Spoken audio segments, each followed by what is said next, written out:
Today is Saturday, June 4th, 2011. My name is Caitlin McKenna, and I'm here with Chris O'Brien, who is a captain with the Boulder Rural Fire Department. We're in the Boulder Rural Fire Department firehouse. Chris has been a captain for 9 years. Before that, he was chief with the Jamestown Fire Department and Boulder Mountain Fire Battalion chief. He was also a firefighter with the Lyons Volunteer Fire Department. Could you tell me when and where you were born? Sure, I was born in July 1965 in New York City. And how did you come to Boulder County? Well, I only applied to schools where I could climb or ski. So I came to CU for graduate school, and that's how I found my way out here to Boulder. What did you get your graduate degree in? I've got a master's degree in creative writing. Great. Could you tell me the sort of responsibilities and projects that you've had since you've been in Boulder County? Well, sure. When I first moved out here to make money for school, I wound up working with Chris Finn up at the Gold Hill Inn. And the first night of the Sunnyside Black Tiger, he walked in and said, "You're about the same size as my brother Brian. Put these on," and he handed me some wildland firefighting Nomex, and he said, "This is a fire shelter. Hook your heels in the bottom, throw your hands through the top, and say goodbye. Any questions?" And we went to work. So Chris kind of gave me my push into fire. It took me a little while to get going because as a student I wasn't really settled into where I was going to be within Boulder County. He gave me my introduction to it. Then after that, not long after that, landed up in Jamestown. Shortly after being married, we settled in Jamestown, and so got involved with the Jamestown Fire Department up there. And at that time, Jamestown was fairly actively involved, with at least training-wise, with the Boulder Mountain Fire Department, so got going with them as well.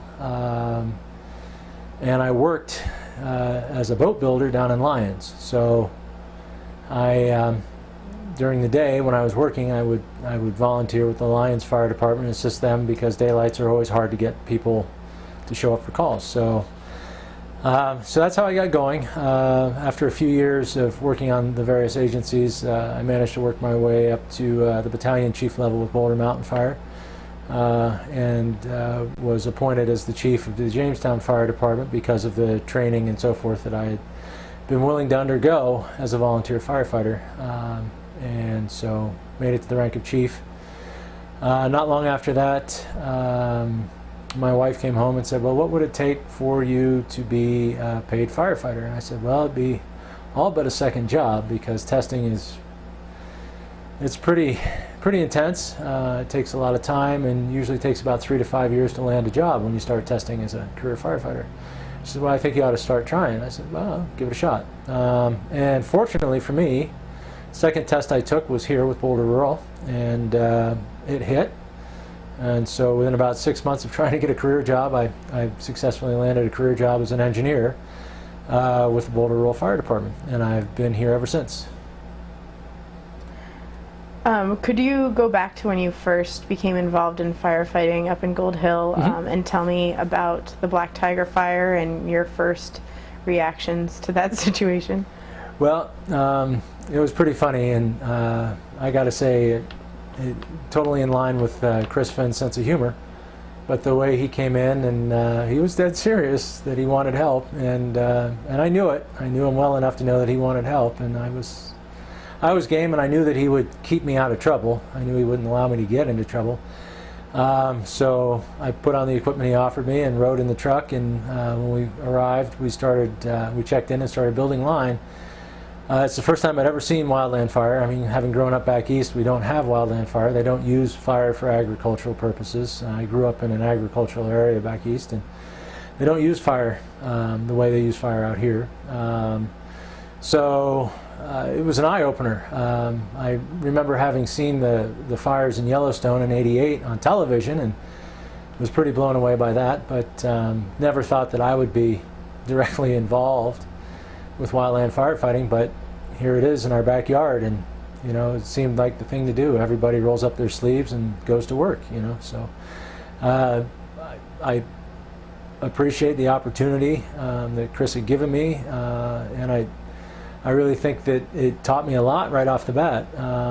First off, that you know, that we have the opportunity to manage wildland fire if we're careful. We assess the risks well, and we take into account the materials that we have at hand. And that wildland fire is a fact of life in Colorado and the western states, and that it's part of the natural ecosystem. It's part of our eco cycle out here, is to have wildland fire, to use wildland fire when it's appropriate, and when it's not appropriate, to try and stop it. With the Black Tiger fire, did anything, I mean, because everything was so new, did anything surprise you about the way that it was fought or people's reactions to it? Well, the tactics involved, you know, it seemed to me that you'd want to get right up to it and really kind of get after it. And really the tactics were more to be a little bit away from it, to be building lines that would ultimately, hopefully, stop the fire. When we were protecting structures, when we were assigned to protect structures, the things that caught me off guard were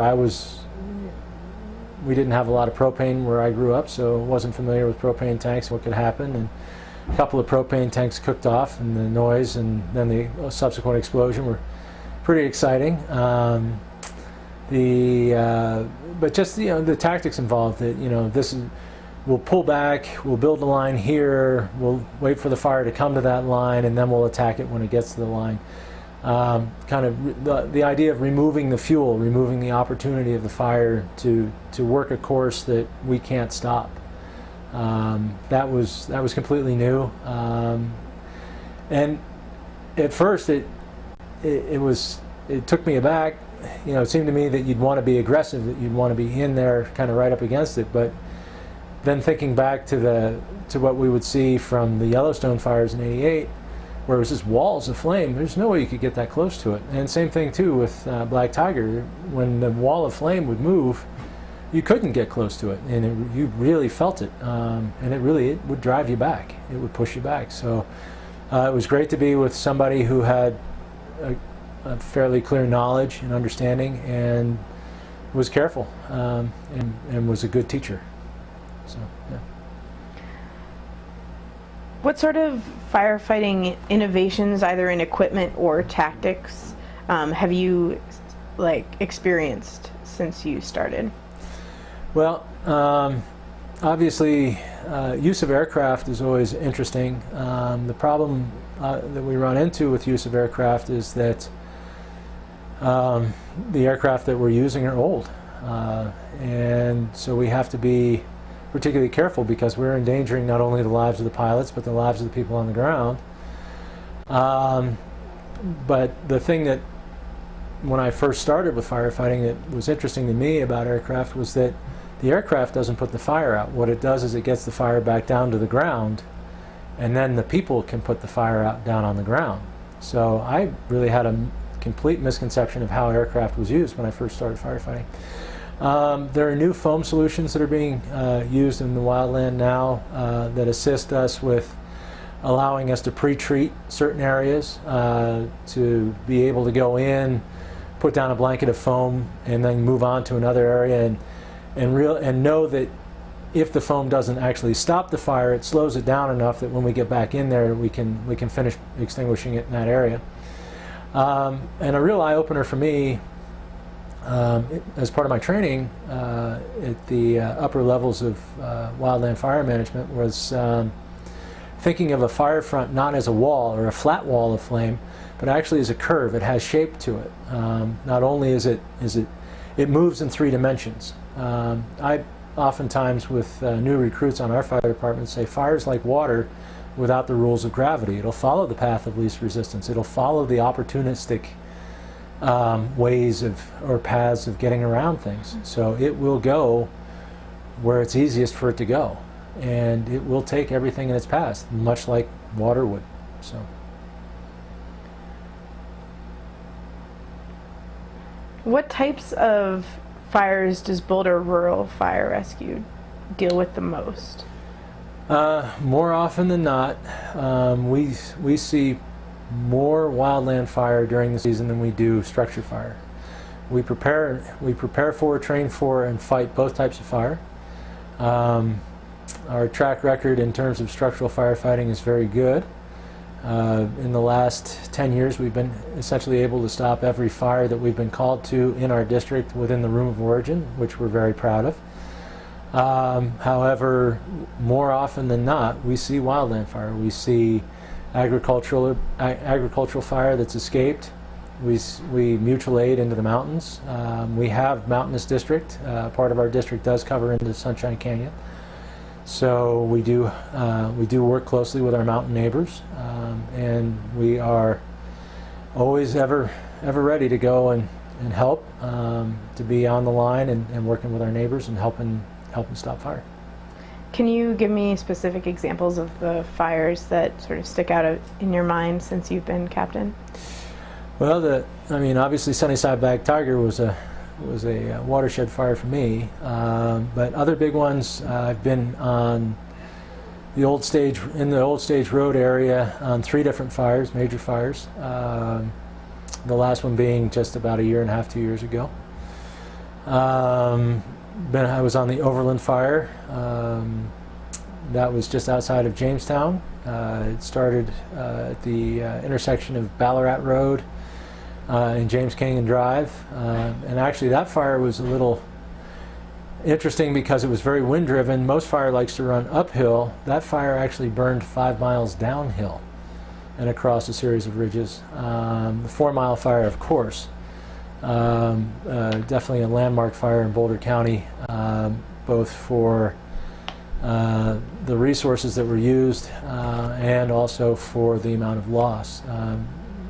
Fourmile fire was probably, in my memory, is the most devastating fire we've ever faced in Boulder County. Let's see, number of fires in the National Forest near the motorcycle playground in Left Hand Canyon. I've been out of state on fires as far away as Florida, fighting fire in the Everglades, which is very interesting, very different from fighting fire here. Here, if we have a relative humidity level of about 50%, nothing will burn. In Florida, if the relative humidity hits 50%, everything burns. So very, very different type of firefighting, very interesting to get out of the state and see how other states work with fire, mitigate, and also fight fire. Various opportunities to get out of the state, get on call-outs. I was on the Hayman fire from May until October of 2002. 2-week stints with a couple of days off in between 2-week periods. And that was interesting after we were able to get the fire contained. It was a lot more just management. So we weren't actually really fighting fire as much as we were doing projects and kind of managing the area and keeping people safe, the various forest users that try to get into that area. Same thing with the 4-mile fire. Not long after we had containment, then the next big job was management, which was to keep the people who were forced out of their homes safe, to allow them back in when it was appropriate, and to keep the people that shouldn't have been in there out, so that they wouldn't get hurt. And it's hard to understand because obviously for a lot of folks, when it's your home, when it's your life that's tied up in your home, it's very hard to leave that behind. And it's very hard to understand why the firefighters aren't in a hurry to let you back in, but part of that is to keep you safe. The other piece of that is that if something was to go wrong, we need to have access, and having extra cars in there and so forth. It makes it difficult. The first evening of the 4-mile fire, for instance, had a homeowner who was out protecting his home, and that was in the Somerville area of Fourmile Canyon, just above Salina. And we'd been Salina and Wall Street. The group, I was a task force leader. I had a group that was responsible for essentially from Logan Mill Road to Somerville in 4-mile Canyon, and then half of Wall Street to the assay.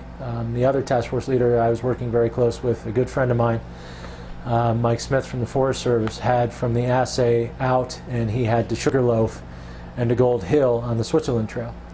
So we were working very hard in that area to try and protect as many of the structures as we could, but so many of the structures were not built to code or poorly mitigated that it was unsafe for the firefighters to get in there.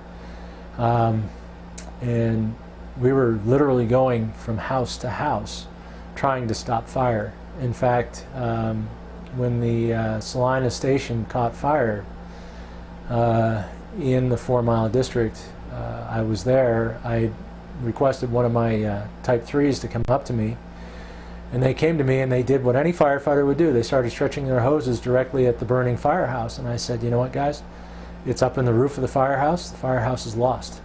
But that schoolhouse, that one-room schoolhouse, it's a wood clapboard schoolhouse right next door, that's a historic structure. Our job now is save that. Please, let's save that structure. And we successfully saved the church, the schoolhouse, a number of the historic structures there. In fact, even the first night of the fire, we were able to save the Somerville Inn. And we were very pleased to have saved so many of the historic structures up there. And very sad to have lost the homes that we had to lose. And about 1:30 in the morning, I saw a homeowner out mitigating around his property up near Somerville. And this is a person I know from having lived in the mountains, that I know from the mountains. And I rolled the window down and I said, "You've been evacuated, right?" And he said, "Yes, I have." And I said, "Well, I just want to be clear with you. It's not that we don't care, but if things go wrong, I can't send crews back for you. I can't come to get you. And I need you to be very clear that we can't come. And if we can, we will. But don't plan on it, because our hands are way too full right now." Fortunately for me, about a half an hour later, the wind shifted. We had a break in the fire, and I had an opportunity to send a couple of engines up to protect that area and to help keep him safe. So, you know, sometimes the weather works with us, and we get a lucky break. So, could we rewind to the morning that the 4 Mile fire started, and Sure. Could you walk me through what happened from your perspective? Well, the morning of the 4 Mile fire was Labor Day morning. I'd gotten up early that morning. Living in Jamestown, I decided that my wife and I wanted to go for a hike up at Brainerd Lake. And I wanted to get in a bike ride before we went on a hike. So I told her that I would ride from Jamestown up Overland Road, which is, we call it Super James, to the peak, and then I would ride up and I would meet her at Brainerd Lake. She gave me a head start, and I went out and I rode my bike. And we got up to Brainerd Lake, met up, and I changed into some hiking shorts and hiking shoes, and we started hiking up to Blue Lake. It was probably about 8 o'clock in the morning at that point, maybe a little later. So we started our hike into Blue Lake, and it was pretty windy. I noticed it was really windy, and it hadn't been too bad when I was riding, and the wind really kind of picked up about 8:30, 9 o'clock in the morning. So we started our hike. We got about 2/3 of the way to Blue Lake. There's a beautiful valley where you can look back down across the whole boulder drainage, and took a couple of pictures. And at that point, the fire hadn't started, so it was beautiful. The sun was coming up over the horizon. Wonderful morning. We got up to Blue Lake. We had a snack. We were enjoying the view and started hiking back down. And as we were going down, we were passing various people, and we were passing this one older gentleman who was down hiking at about the same place where we stopped to take the pictures down valley. And he said, "How was the lake?" And we said, "Oh, it's beautiful. You didn't make it." And he said, No, there's a fire down there, and I figure I better turn around and get out of here before I get caught up here." And I looked down, and there was a huge plume, and it was probably close to 10 o'clock at that point. And there was a huge plume building up down in the Boulder Valley, and I looked at my wife and said, "Well, how do you feel about trail running?" And we trail ran back down to the car, and when we got back down to the car, fortunately I had a pack set radio in the car, and at that point I'd had 2 pages to respond back to the station. I called the station and said, "This is where I am. It's going to take me about 15 minutes to get from here home, and another 15 minutes to get in the station." So got to the station. They immediately assigned me to a brush truck, and we were assigned to the Poor Man area of Sunshine Canyon, which is part of our district. And our job was going to be just to kind of stand by there and be available in that area if we were needed. They hadn't called us into the fire yet. And then I think we were there, maybe 40 minutes. We were on scene when my assistant chief came up and said, they need you down at the incident command post. They want you as a task force leader. We're going to have a vehicle brought over there for you, so I'll take you down there. So they brought me down to the incident command post, which at that point was at 6th and Canyon. And I checked in there, and they said, we're going to give you a task force of engines, and we'll be sending you to the Logan Mill, Somerville area. And so that's when I got my assignment. At that time, I was given 7 engines. I had 4 brush trucks, 2 Type 3s, and a kind of a larger water carrying truck. Not really a tender because it was still able to fight fire. So got into that area, checked in with my division supervisor, and we did a fast briefing over the over the hood of the car. I went to my crews and said, here's the deal. I don't want you guys committing to any one structure. I don't want you putting hose down on the ground, because if you put hose down on the ground, it's going to take time for you to pick it up. You're going to work off of your vehicles, and what we're going to do is we're going to start here. And essentially where we were was we were just above Logan Mill, and I said, we're just going to triage all of these structures. The fire is coming this way. So we're going to take a look at all these structures, get as many of them triaged as possible, and make sure that which ones we can defend and how defendable they are. So that was the initial assignment. And as we worked our way into the mouth of Wall Street, there was a small spot of fire up on the top of the south ridge of Wall Street, and there was a small spot of fire up on the top of the north ridge on the entry to Wall Street. And a couple of my engine bosses got on the radio and said, we're a little nervous about that fire there. We're feeling like we're a little trapped here. We're feeling a little vulnerable in here. And I went back and I took a look, and at that point I had 3 different escape routes to get my crew out of there. So one of the escape routes was obviously back down the way we come in. One was further on up through 4 Mile and on up to Gold Hill, and then the third one was out Wall Street to the Switzerland Trail, and then we could have gone either up to Gold Hill or over to Sugarloaf, depending on where the largest body of fire was. We would move away from the largest body of fire. So I explained that to the crews and said, you know, we really need to be making an effort, really need to be working. And they seemed pretty relieved that there was an alternate plan of getting out. They only came in the one way. They weren't very familiar with the area, so the only way they knew to get out was the way they'd come in. So by reassuring them that there were 3 other ways out, they were feeling more comfortable and better able to work. So. Could you tell me what happened after that when you were in the Somerville area? And well, what happened was then the fire just because of the way the wind was, the fire leapt from one ridge to another. So it would get up on a ridge top and it would leap across, and then would either back down or run up depending on which way the wind was blowing. So it was very difficult to ascertain exactly which direction the wind was going to go in. And then in that particular area of the canyon, we were kind of in the belly of the fire as that during that first night. So it was swirling around us. It was very difficult. At one point, the fire came across the road between Wall Street and Logan Mill, and for all intents and purposes cut off our escape route in that direction. So what I would do is I would drive down there to see what the status of the fire was at that area, and then report back to the crews. Okay, 20 more minutes, this fire will have done everything it's going to have burned all of the fuel that it's going to have in this area. That escape route will be accessible again, or will be viable again. The one thing we'll have to watch for is falling snags, falling trees. So probably our best bet is still to go uphill to get out of here, but we'll play it by ear. We'll kind of keep assessing the situation and make our plans as necessary. So the wind really drove it around at, I want to say probably about 6 o'clock is really when it started making its hard runs down into Wall Street, the fire itself.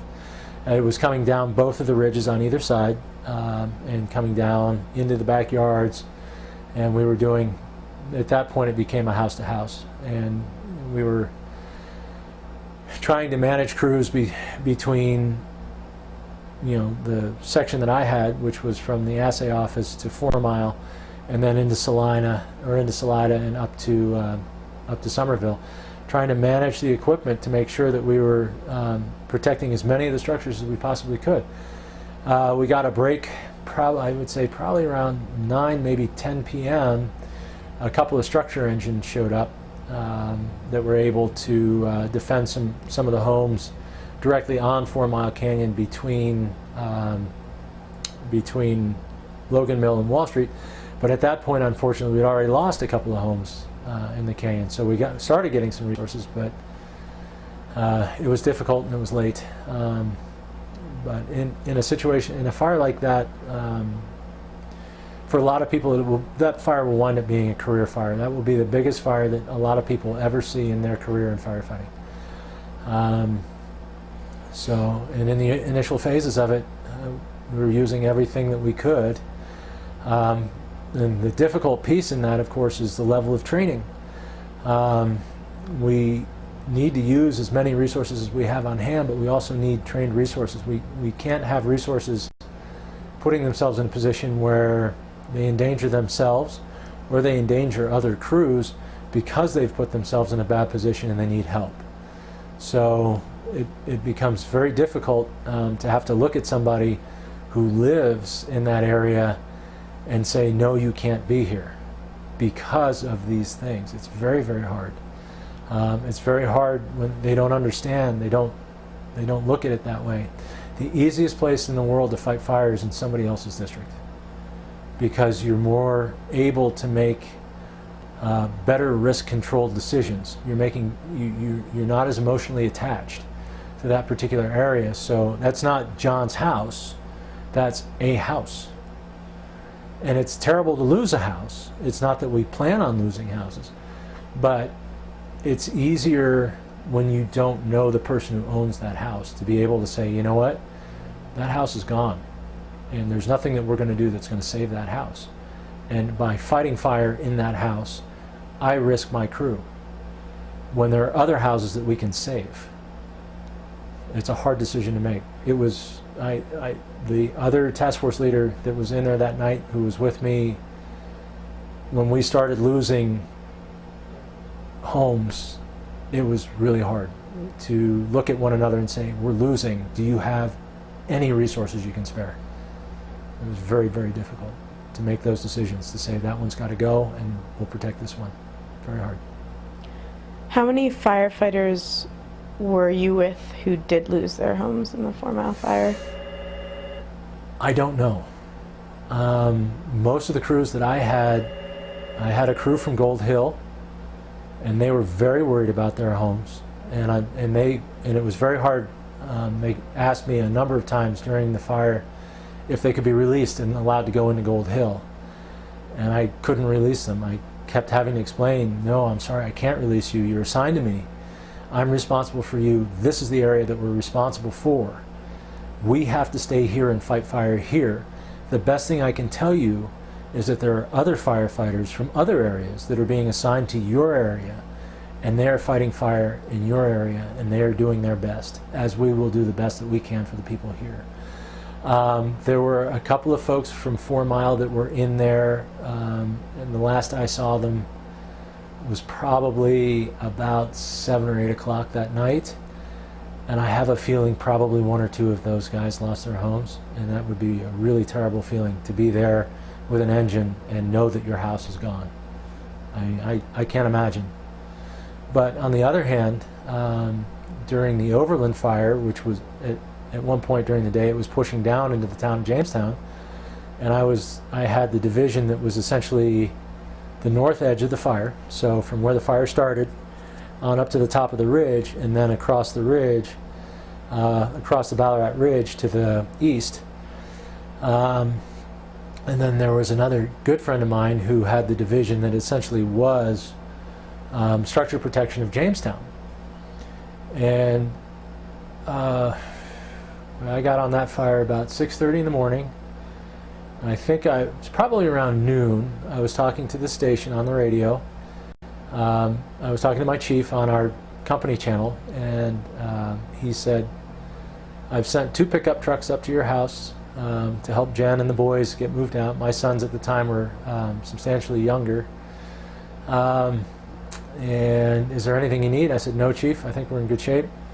The fire's blowing up here, so I need to get back into my division and start working with my guys some more. And as I came back into my division, one of the firefighters who I knew from Boulder Mountain looked at me and said, well, don't you live down there? And I said, yeah, I do. And he said, well, don't you want to be down there protecting your house? I said, well, you know what? My job is up here right now. And so that's the job I'm going to do. And there are people down in town who are protecting the homes down there. And one of them happens to be a very good friend of mine. He's the division supervisor. And you know what? At the end of the day, if my house is lost, it's insured. And I'd rather he and his crew be safe. And I'd rather, you know, have a beer with him at the end of this and be able to laugh it off and know that he and his guys are safe and know that I did my job and they did theirs. So that's kind of, it's a very hard thing to learn, especially when you're operating within your own backyard. It's very hard to learn that. And it's hard to internalize that for a lot of people. But so I've learned from some terrific people in this county, and that's one of the takeaways that I have from that, is that, you know, you put that aside and you do your job and you do the best you can. Being from these mountain communities, how do you deal with the people who did lose their homes in the 4 Mile Fire or in the Black Tiger Fire? It's a terrible loss. It really is. And it's difficult because, you know, for instance, the Colorado Mountain Ranch, we lost a number of structures in there. My subsequent days on the 4 Mile Fire were, I was assigned to Gold Hill as one of the task force leaders up there. And we went to the Colorado Mountain Ranch about maybe a half a mile to the west of that, wound up being essentially the northwest corner of the fire. So for all intents and purposes, the Colorado Mountain Ranch was the northwest corner of the fire. I remember I had a crew in there. They were hot spotting through the various farm equipment and, you know, old outbuildings and so forth, and they were just trying to get things cooled down to the point where we wouldn't have to worry about rekindle. I'm so grateful for the crews that were in there the first couple of nights that were able to save the original ranch, all of this, you know, some of those really important buildings. And I think that, so at one point I was just surveying the area in and around the corrals, those kind of closer in corrals, and they had a horse tree. And one of my guys looked up and said, "What's a horse tree?" And I said, "I'll show you." And all the brass tags with the horses' names that the ranch had over the years, and, you know, it no longer have, were nailed to this tree. Well, the tree had burned up in the fire, so all the brass tags with the horses' names were now down in the ash. And I went through the ash and I sifted out as many of those as I could find, and I took them up to the ranch house and I knocked on the door and I said, "Here, I think you guys would really like to have these back." So there are these really neat moments when you're doing these things where you can give something back to somebody and say, "You know what, I feel terrible about your loss, but here's something kind of cool that I know that has meaning to you. It doesn't mean anything to me or my firefighters, but it means something to you, and I want you to have it back." So, you know, so that was really kind of nice to be able to do that for them. And, you know, really terrific. The folks that were there that didn't leave were very supportive of the firefighters, both the local firefighters and the firefighters that come in from outside. You know, questions sometimes were hard, of course, and trying to help people to understand why decisions are made the way they're made, so that they have a better grasp of what the thinking is, why we make the decisions we make, why certain structures can and can't be saved. For instance, in the mountains, any structure with a wood shingle roof is probably not going to be saved, and only because if the fire gets into that roof, there's nothing that a wildland firefighter can do. Even a structural firefighter, it would be very resource intensive just to assign a structural firefighting crew to a single house to put it out. So, you know, we look at how houses are constructed. We look at the kind of care and the management that people have done in their yards, and then we make our decisions. Okay, this house, you know, this house will stand alone. This house is well built, great materials, hard roof, either asphalt or steel or concrete tile. You know, it's in a great setting. It can take the way it's built, it can take a pretty hard bump from the fire and still survive. Whereas some of the older homes or some of the more historic homes, maybe not so much. And so if it's something that's historic, and we absolutely will put the effort into it. For, you know, like this one-room schoolhouse down in Salida, or the church in Salida, you know, the old Salida Inn. You know, those old historic buildings that, you know, have meaning to a place. You know, we will do our best. Some of the old miners' shacks down along Wall Street, it was really painful to lose those. But in looking back on it, there were some dangerous things around those shacks. Some of them had been built over pit mines. So it was a good thing that the firefighters hadn't gone in there. If they had fallen through the floor into one of those pits or one of those shafts, it could have been devastating. I mean, fortunately, we walked away from that fire without hurting anybody or killing anybody. It would be terrible to lose a firefighter or hurt one badly because of something that's not exactly up to code. When dealing with the emotions that go along with firefighting, could you tell me how you felt when you first saw Colorado Mountain Ranch and how you felt when you saw that Gold Hill was still standing? When I pulled into Gold Hill the first day I was assigned up there and saw the paint line from the aircraft along the backside of town, my first reaction was, thank God. And whoever called that in, that was a brilliant move. It was one of the best things that could have happened. And I was just so relieved to see so much of the town still standing. I was, you know, I mean, I was sad to see some of the homes lost in Gold Run. Sad to see the one ranch building that was a home on Colorado Mountain Ranch lost, and the barns lost. But happy, I mean, just, you know, it's so mixed. You know, at one point, everything is just sinking because you're seeing these wonderful old buildings that have been destroyed. And the other part is you're filled with elation because there are other things that weren't. And these are people that I've known over the years for, you know, maybe not directly, you know, but have known of them or, you know, had dinners with them or what have you. So it was very mixed, you know, at one point, you know, just absolute elation and thinking to myself, wow, you know, that was really smart what they did there. I really liked seeing that. And I really liked seeing certain other things, certain other protections that they had put in place while the fire was you know, the first night was really going. Some of the other things that they had done to protect areas that, you know, I thought that was really smart. You know, that was some good thinking. You know, maybe lose a little bit over here, but save this. That's great. You know, and then of course, you know, sadness. I mean, sadness for the loss of that mine in Snowbound. You know, just some wonderful historic places, but where they sit, you know, in terms of the land and in terms of the landscape,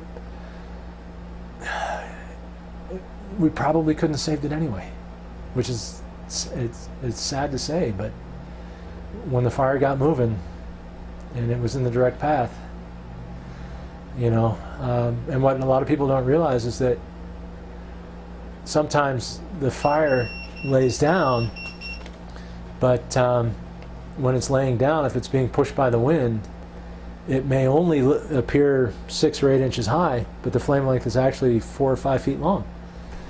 So the number of BTUs, the amount of heat that's being released by something that's only maybe 6 or 8 inches high versus something that's 4 feet long is vastly different. It's very hard to get in there. You know, the firefighters run the risk of burning themselves. They run the risk, you know, of hurting their lungs. So it's a very risky situation. You have to take that into account and make good strategic decisions, and figure out how to work with the fire. In a lot of cases, you know, especially like with the Fourmile fire, other fires like the Fourmile, like the Bobcat, some of the Blue Mountain fires, some of the strategies and tactics are actually to kind of allow the fire to come up to a house and then move it around the house. So the idea being is that, okay, we'll sacrifice the vegetation, we'll save the house by just kind of trying our best to kind of split the fire and let it run around the house and then move on. You know, and if we, you know, that's one of the tactics we use. Another tactic we use is, you know, obviously using, like they did in Gold Hill, using an airdrop and putting down a retardant line, a wet line, where the fire will come to, and if it doesn't go out, at least it slows way down to the point where the firefighters can get in there and physically put it out. Using bulldozers. I know one of the things that they did in the Gold Run area was they used a bulldozer to punch in some line. So and I have a feeling there's probably a good chance that the dozer operator probably isn't trained in wildland fire, but I know for a fact that the guy who's one of the division supervisors up there is very well trained and probably told the dozer operator exactly what he wanted and allowed the man to work until it was no longer safe for him to work and said, okay, I got to get you out of here. Mm-hmm. So, you know, again, it's just using the resources to the best of our ability. Could you tell me a little bit about the coordination between all the volunteer fire departments and then bringing in the state firefighters and bringing in the federal firefighters? Well, so essentially the way it works is at fire, we have 3 modes in Boulder County. Mode 1 is the incident, the fire, if it's a wildland fire, if it's a house fire, is handled by the home agency. I mean, it's something that the home agency is fully within their abilities, it's within their capabilities. They take care of it, they don't need any extra help. Mode 2 fire, they'll reach out to some of their neighboring agencies that they have mutual aid agreements with, and they'll say, hey, you know what, we're going to need some extra people, or we need some extra equipment, or what have you, and the neighboring agencies will bring those in. When it goes to what's called Mode 3, it's exceeded the capacity of the mutual aid agreement in that area, and the Sheriff's Department steps in. When the Sheriff's Department steps in, they bring to bear even more resources. They can bring in air resources, they can bring in, the county itself has a wildland task force that's comprised of highly trained wildland firefighters that come together on incidents where it's warranted. And they function as a single unit, but they come from different agencies. And then once it goes beyond Mode 3, it goes federal. And then, of course, the federal agencies bring in the state Forest Service, and then the federal agencies bring in a lot more resources, because they can bring in resources from around the nation, where state agency can bring in statewide resources. The Sheriff's Department can bring in county resources. But once we get to the federal level, we can bring in resources from all over the nation, aircraft from all across the nation, tools that we don't have in this state, although there aren't many tools that we don't have in this state, but we can bring in tools that we don't have. So it brings in a whole support system where it's people that feed the firefighters, people that take care of laundry, people that take care of making sure the firefighters have showers, people that actually manage large incidents. A lot of the incident management teams don't just do wildland fire. They do flood, they do earthquakes, they do, when the space shuttle was disintegrated over Texas, they took care of that. A lot of the wildland incident management teams even were deployed to New York City when the towers were struck. So what they do is they function within a particular system, and they're very well versed with how that system works. What pieces go where, where to get certain materials, certain help, certain resources, and they have the ability to mobilize all of that stuff. So they have the ability to bring in things that we don't have, and they have the ability to support us in a way, on a level that we're very close to doing in Boulder County. We have an incident management team in Boulder County comprised of very talented individuals, and we're actually making a pretty solid name for ourselves as a team. But still in all, we only manage local incidents. These guys manage things that are far bigger.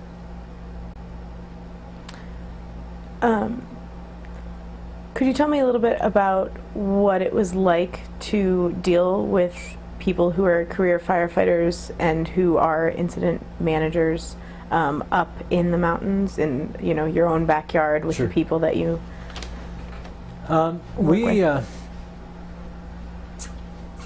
we work with a lot of different people, and the nice thing about Boulder Rural as a fire department is we're actually a combination. We're both career and volunteer.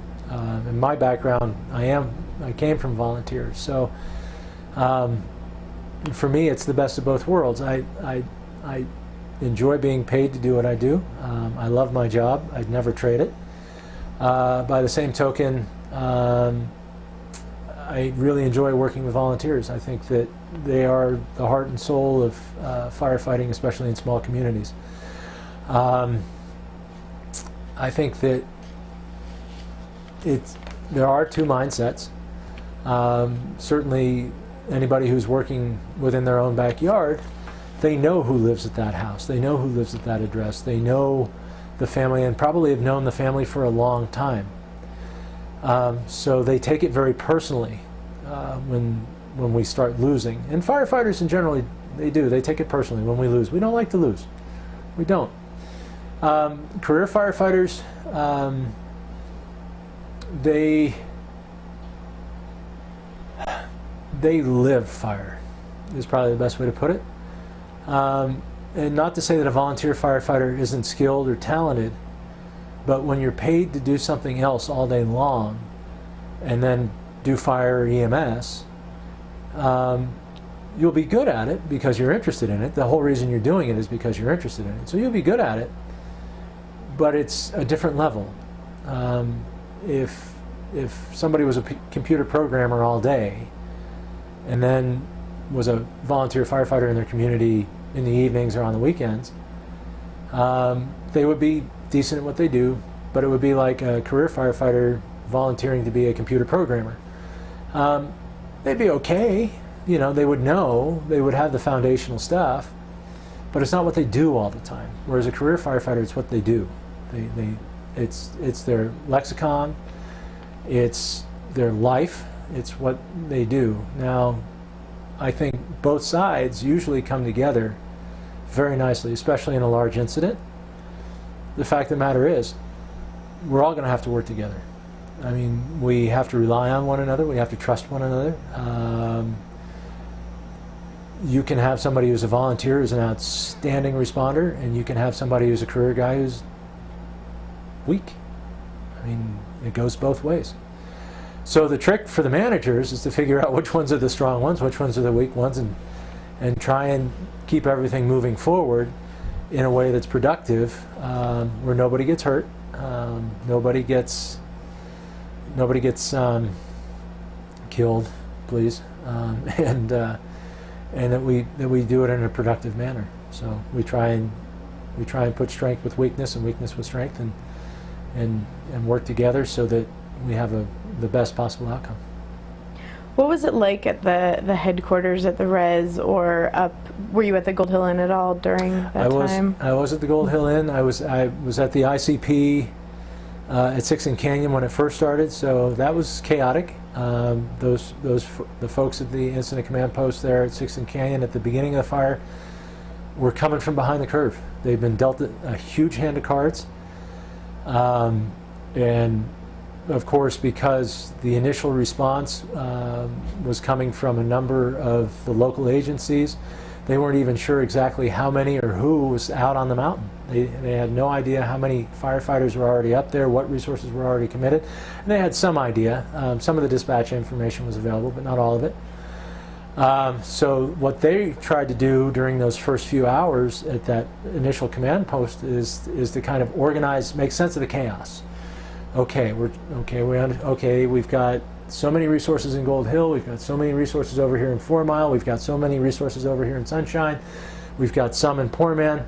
Okay, now where are other resources going to come from? What else is available to us right now without stripping the county's ability to respond to other incidents within the county? Because even though this is going on, there are still other calls happening, and there's still other calls for help, and we need to be able to help those too. So at that, they were really kind of the initial piece of organizing the chaos, and I think they were fairly fortunate in that the chief of Fourmile Fire was able to get down to the incident command post, and since the fire started in that district, and he works actually Gold Hill and Sunshine and Fourmile are starting to work really closely together. They have a pretty good understanding of one another and where one another is and who's what and where. So he had a pretty good handle initially on what was out there.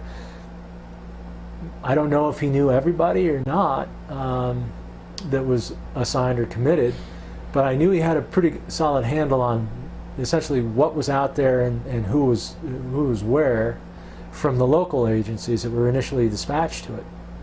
So that was a nice interface there where they were able to start using that local knowledge to start organizing this chaos, because any fire, any major fire, whether it's structure fire or wildland fire or flood, any major disaster, it's always chaos at the beginning. It's just very difficult. Everybody wants to help, everybody wants to be in there, but the problem, of course, is that if we don't know who you are, what you're capable of, and where you're going, you could be getting yourself someplace where we can't protect you, can't keep you safe. So it was nice to have that, and it was, certainly reassuring to know that he was there and able to give us a picture of what's going on. Plus, also during the early stages of the fire, for instance, part of my task force, like I say, was from Gold Hill. Part of my task force was from left-hand fire. So and part of it was from Boulder Fire. And so here are people who understand mountain firefighting, have been in the mountains. Even the city guys have been up in the mountains. They know what it means.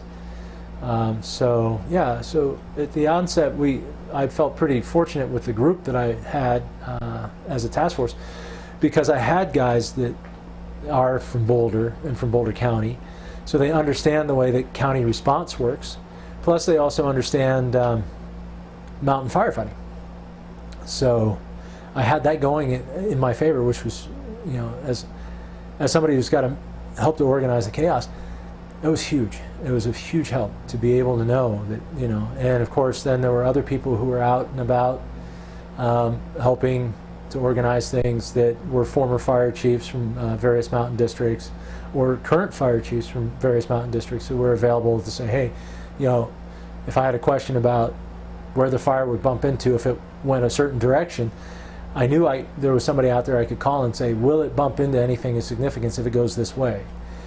Plus my own personal knowledge of the area. I ride a mountain bike through all of that area a lot, so I know it fairly well. And so when they refer to some of the local geographical names for certain things, I know what they're talking about. Whereas, somebody from the Forest Service who's coming in from Idaho, you might say,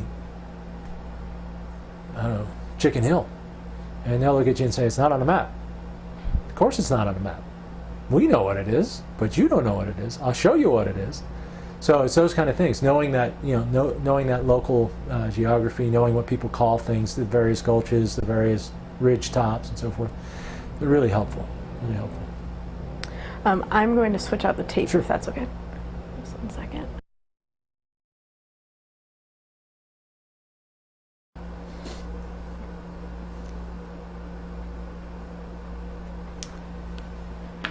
This is tape B, the Chris O'Brien interview, June 4th, 2011. Could you tell me if anything surprised you about the mountain community's reactions to the fire or Boulder's reaction to the fire? No. Certainly haven't been involved in the Hayman and the communities up in that area, the Pine community and so forth. And then having been through the Overland fire in my own backyard in Jamestown, the reaction's always mixed. There are people who understand it, but what's always interesting is that people come to it from a myriad of different viewpoints. Certainly the people who have lost, they have their issues of dealing and coping with the loss, and it's very difficult. I know when we were evacuated, the one thing that my wife took from the house was a fly rod that I had built by Bill Clark down in Lyons, beautiful handmade bamboo fly rod. She says, the only thing I could think of that you really wanted. I said, you're right. So it's funny that, you see people walking out of their house with their computer, and it's just like, you know what? That's replaceable. You grab the things that can't be replaced.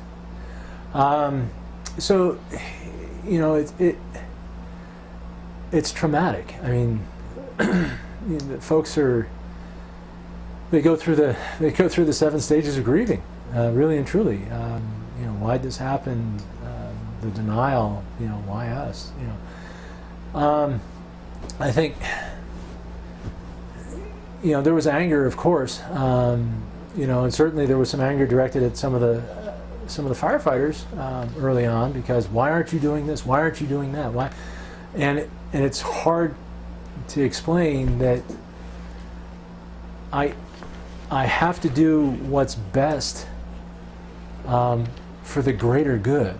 I can't single out an individual and protect that individual. I have to do, my job right now is doing what's the greater good, what's going to be best for, and if that means losing one house to protect 5, rather than trying to protect one house and losing 3 or 4, it's a hard decision to make, but it's a decision I'm going to have to make, and it's unfortunate. It's not personal by any stretch, but it's a decision that will have to be made. So there's the anger piece, and then of course there's why isn't the government, the larger government, doing more for us? And of course, as we all know from the various disasters we've faced over the last few years, it takes time for those wheels to get turning, and that is one of the benefits of bringing these incident management teams in. By bringing them in, those wheels start turning sooner. It doesn't make them turn any faster, but it does make them turn sooner. So it takes time for these things to happen. I know that a lot of the folks who lost homes in the Overland fire up on the Ballarat Hill, some of them, they weren't insured, they were not even on the tax maps, and it's a terrible loss, but it was a risk they took, essentially squatting. It was terrible to see the Colorado Mountain Ranch lose its barn, but the barn that they've replaced it with now is a beautiful barn, So did they want to or need to replace that barn with a beautiful new barn? Probably not, but at the end of the day, now they've got this nice new thing. Does it have the character that the old one had? No. Will it ever have? Maybe. Over time, generations from now it will, but not right now. So it's a loss. But there are some small benefits that come out of these things. Certainly one of the nice things about the fire ecosystem that we have here is that after fire's gone through, is seeing the green up happen, watching the new life.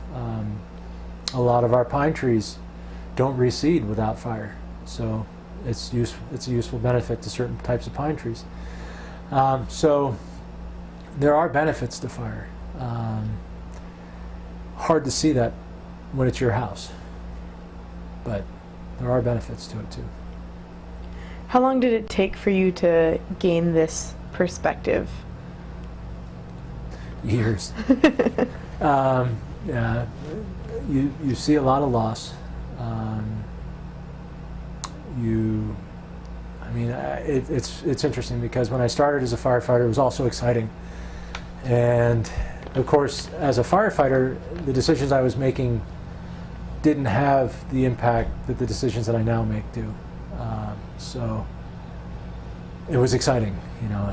Oh, this is great. We get to fight fire. And now I have to put things into different perspective because I'm one of the people that's now not on the highest levels, but on a higher level, charged with making those decisions.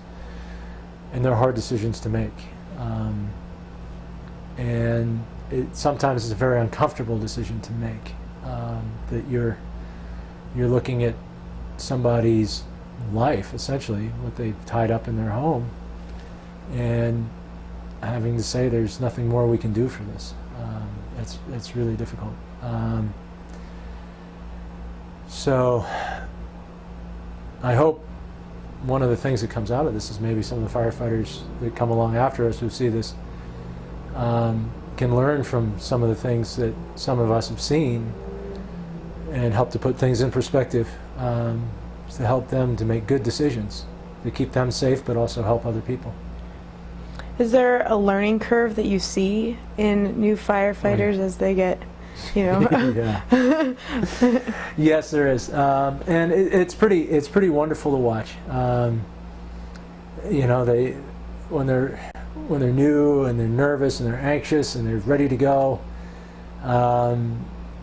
You know, it's fun to see that energy, and as they develop that sense of being within the fire is probably the best way to put it, where they're functionally safe, where they're operationally safe, where they're comfortable with what they're seeing and the decisions that they can make that they know have impact. You know, you can look at a group of firefighters and know which ones have been doing it a long time just by posture and which ones are new. On the Walker Ranch fire, we got the first night of the Walker Ranch fire, we got pushed out and pulled back into our safety zone, and it was an area of black where the fire had already been, so it had already burned through, and the trees had been burned, but there were still some standing trees, and some of the new firefighters were very nervous because they thought that those still some of the standing trees were still available fuels to the fire, and potentially they were, but in real terms they weren't, because there was no fuel to get the fire back into those trees. So the guys who had been doing this a while all sat down and broke out their lunches and started having lunch. This was, well, there's nothing we can do to fight that fire right now. It's going to have to turn into an air show for a little while. This is a great time to rehydrate, to eat, to kind of restore ourselves so that when it's time to go back to work, we're that much more refreshed and ready to go. I think my first operational period on the Walker Ranch fire wound up running, I want to say, just short of 20 hours. And so it's really important to be able to be functional for up to 20, even up to 24 hours straight in an initial attack period. Sometimes there just aren't resources to take you out, and you're going to have to be able to work for that entire stretch of time until they can get new, fresh resources in to take you out. So. Could you tell me more about the Overland fire and sort of the day that began? That one started about, the initial tones for that went out about 6:30 in the morning. I think we dispatched to that fire about 6:35 from Boulder Rural. I had a brush truck with one other person. We got there on the fire within about 15 minutes of our dispatch, and it was hot. I remember the day was hot and it was dry, and it was early in the morning. I mean, 6, not even 7 o'clock, and it was already in the mid-70s temperature-wise, and this is October. And so I checked in. They were assembling a crew, and they suggested that why didn't I take that crew and another crew that they were going to assemble for me.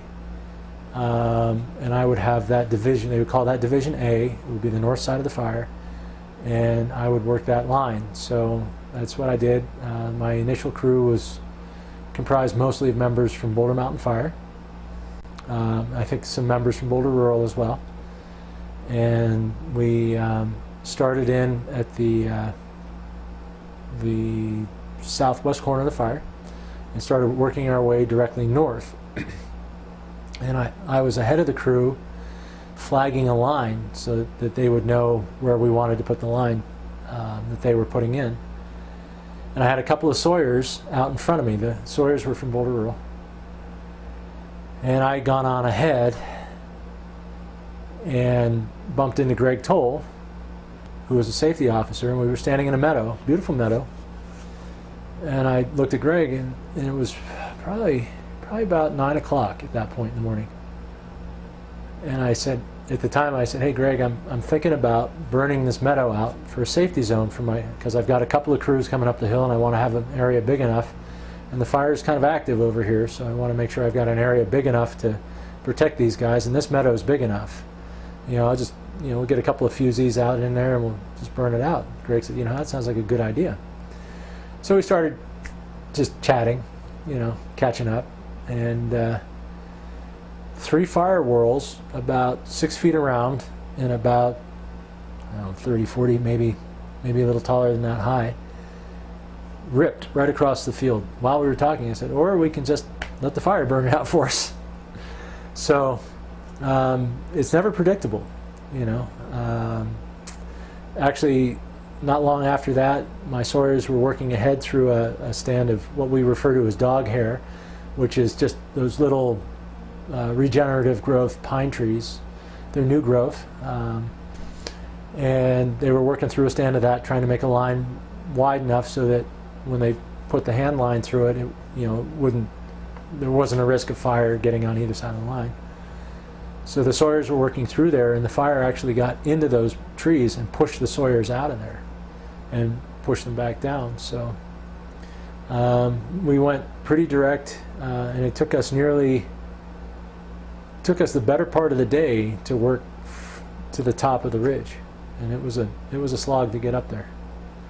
But at the end of the day, it worked out well. The fire never pushed further north than the line that we put in, so we were pretty fortunate. But we were also fortunate that the wind was working with us. It was pretty much pushing all the fire to the east. So being on the north side of the fire, we had a pretty decent assignment. So it was a good assignment. Did the Overland fire affect the Jamestown community in any noticeable way?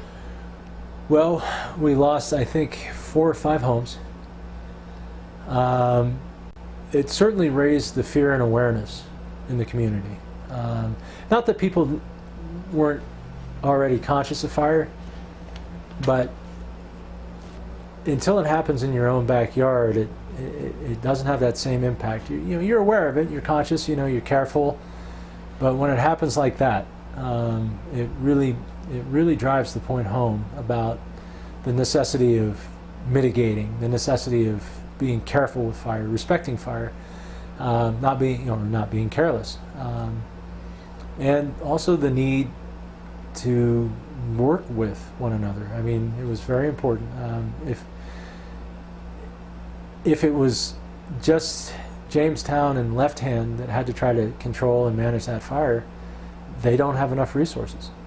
But the ability to reach out to the rest of the county and say, we need all these other resources, and for the rest of the county to respond, and then the talent pool and the management of fire in the county is very high. We have a lot of very knowledgeable, experienced wildland firefighters in this county that are currently functioning with the incident management team that the county formed that are very good fire leaders. So being able to draw on those people to help create strategy so that the decisions that we're making are going to have the greatest impact and the most benefit. So we're very fortunate.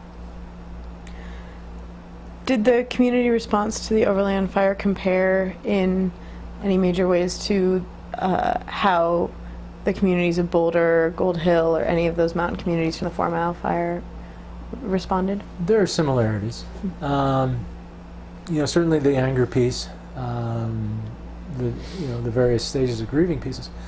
Of course, for Jamestown, it was on a smaller scale. The fire kind of worked around the north side of that community, and it did unfortunately take a few homes, but none of them within the town itself. And that's not to say that the people who lived outside of the town aren't part of the town, but it's one of those things where the community response of Jamestown was on a smaller scale than the community response, for instance, for Fourmile or Sunshine or Gold Hill, those three communities which were very heavily devastated by the Fourmile Fire. I think the final number was 169 homes, and so that's 169 families. Whereas in Jamestown, I think it was maybe 6. I don't think it was much more than 6. So that's only 6 families, but still, though, the community rallied together. They, certainly did extra things for the people who had lost. Whether it was donating clothing, or furniture, or food, or giving a place to stay while they're reconstructing, what have you. The community found a way to work together and to support the people that lost. In much the same way that the communities came together on a bigger scale for the people who had lost up there. Will we ever be able to come together in a way that's going to make it all go away? No, absolutely not. We can't. But there's always more we can do. And as long as we don't forget those folks while they're rebuilding and working on reestablishing themselves, I think that's important. We need to remember that those folks are still out there. Some of them, it will take them years to rebuild, and we can't turn our backs on them. They're still part of our community. The Fourmile Fire was notable for not involving any injuries, in spite of being such a destructive fire. What actions or conditions contributed to keeping all of the residents and the firefighters safe? Well, I think the compliance with the evacuation order on behalf of many of the residents helped a lot. Like I say, it's difficult when the firefighters are trying to get in and the residents are going in and out. We need to have room to work. The vehicles that are driven around, even the smaller brush trucks, still have big blind spots. They can be difficult to maneuver. It's not like driving your regular passenger car. This is a truck. It's a heavy vehicle. The larger vehicles, of course, are limited and restricted in where they can and can't maneuver. So the ability to have the road surfaces and good signage at the houses, well-marked addresses, those types of things are enormously helpful. So the fact that many of the residents did comply was hugely helpful. The residents who were part of the various fire teams that were up there and had the local knowledge, what the name of a particular gulch is, or how you get to Chicken Hill, or how you get here, or how you get there. Having those guys available to us, those men and women available to us, it was hugely helpful because there is that local knowledge, and regardless of how well some of those of us who live in the area might know something or think we know something, we may be calling an area one thing where the locals call it something else. So that's really important. Plus, some of the addresses, when somebody walks in the door and they're very excited about Charlie's place, well, where's Charlie's place? It's down there. It's Charlie's place, And having somebody else be able to say, it's this number. Or when you're looking at the map, it's this house. That's hugely helpful. So, because, people are excited. They want something done, and they want it done as quickly as possible. And, coming in and saying Charlie's place as opposed to 248 Gold Run Road, two different things. I mean, for a firefighter who doesn't live there, to say 248 Gold Run Road, they're going to look at the map, they're going to know exactly where to find it, and when they get there, they'll know exactly what to do. To go to a Gold Hill firefighter and say 248, or to say Charlie's place, they'll know, I'm going to 248 Gold Run Road. So, oh, the other piece of that question, though, about how what actions. The firefighters, our training, our annual training, we're very careful to remind firefighters that risk control and risk assessment is everybody's job, not just the management, but every firefighter's job. And I think that the firefighters all did a very good job of stepping back, looking at the fire and saying, you know, this is big. And in a lot of cases, this is the biggest fire that many of them will ever see in their career. And by saying, okay, this is bigger than I'm used to, and taking a moment to say, I need to really consider what I'm doing, that training really kicked in, and I think that's a big part of what helped keep the firefighters safe, you know, and helped us to shape our decisions as we went along. What do you think the effect of having so many volunteer fire departments has on the mountain communities with this threat of fire pretty constant? Well, there are two effects. Number one is that it lends people a sense of community. Each one of the communities has their own fire department, which means that those people care about their neighbors directly, and they are there for their neighbors specifically, which is good. The other effect it has is that in the event of a 4-mile fire, where 3 of these fire departments are almost immediately involved,